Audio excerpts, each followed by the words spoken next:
Hey, what's up guys? Today I have an unboxing from the Cubicle.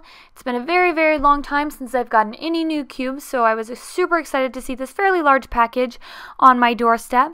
But included was 4 new cubes, the first one being the GAN Megaminx, then in addition the GAN 356X, and then the Valk4M and the Valk5M.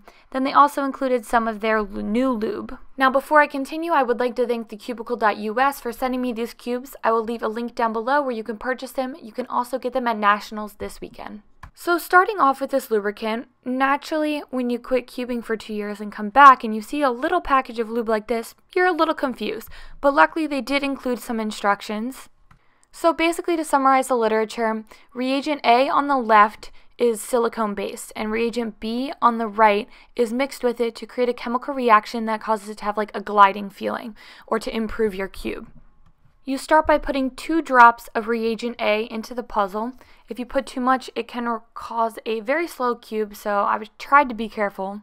It then recommends to work it in, do a few solves, make sure it's spread evenly throughout the cube before you put 2 or 3 drops of the second reagent, and then again mix it in thoroughly.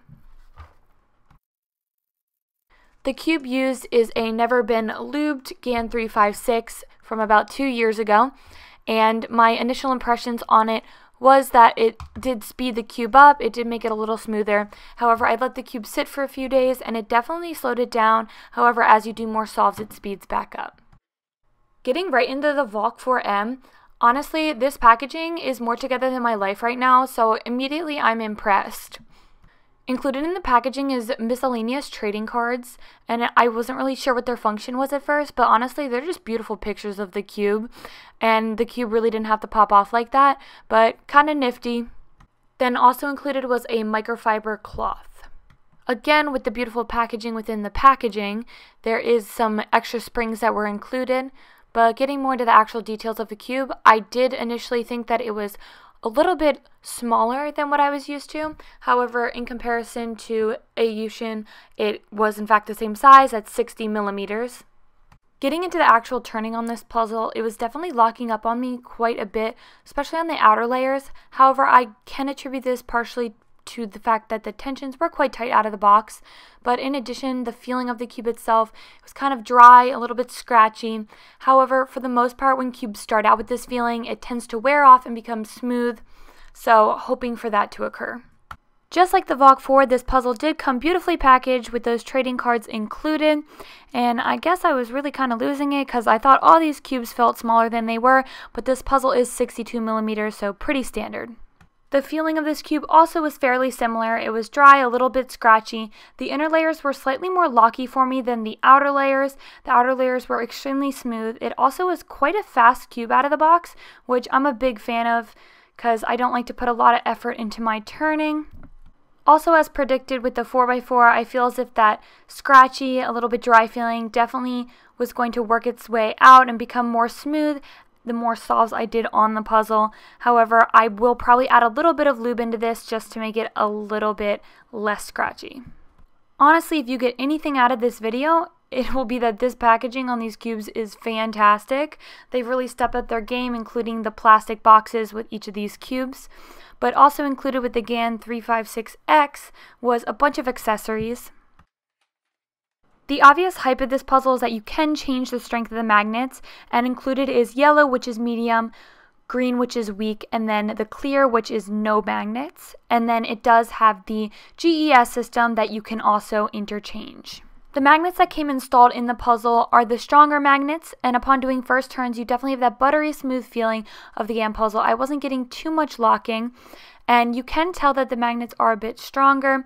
However, it's not necessarily a bad thing. It definitely keeps it more controlled, but I am a fan of more effortless turning, so I do have full intentions of switching it out, trying out all the different types of magnets. It's fairly easy to change these magnets. They look like they can just slide in and out, which is very good. However, again, with some experimentation, we'll be able to figure out how easy it actually is. Again, the packaging was very nice on this puzzle. It came in this plastic circular box, which was a fantastic touch. I will definitely be storing it in this box. In addition to all the manuals and stuff, this obviously does come with the GES system that you can change in this puzzle, which would be quite the adventure to do, doing 12 different ones, but it will be done.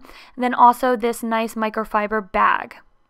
Trying to get this puzzle out of the plastic box was quite embarrassing, so naturally I had to include the footage. However, after getting it out, the very first thing you do notice is that it has kind of this frosted texture on the outside. Upon doing first turns, I definitely would say that this frosted texture was not exactly ideal. Megaminx is already hard enough to turn on its own with its thin layers and its slightly awkward shape. So to have the frosted texture definitely added a layer of slipperiness, which I think is exactly the opposite reason why they put it on there. However, the cube itself was very, very, very fast, and again, that frosted texture didn't really help with that. In addition, this puzzle is dry and sandy feeling, and I think over time that will fade. However, another thing to note is that this puzzle also is quite light, and I think that's part of the reason why the layers turn so fast, and it makes it a little hard to control because this puzzle is extremely, extremely light in comparison to older Megaminxes with magnets.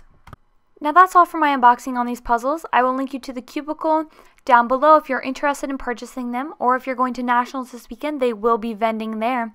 If you have any questions, leave them down below, and thank you so much for watching.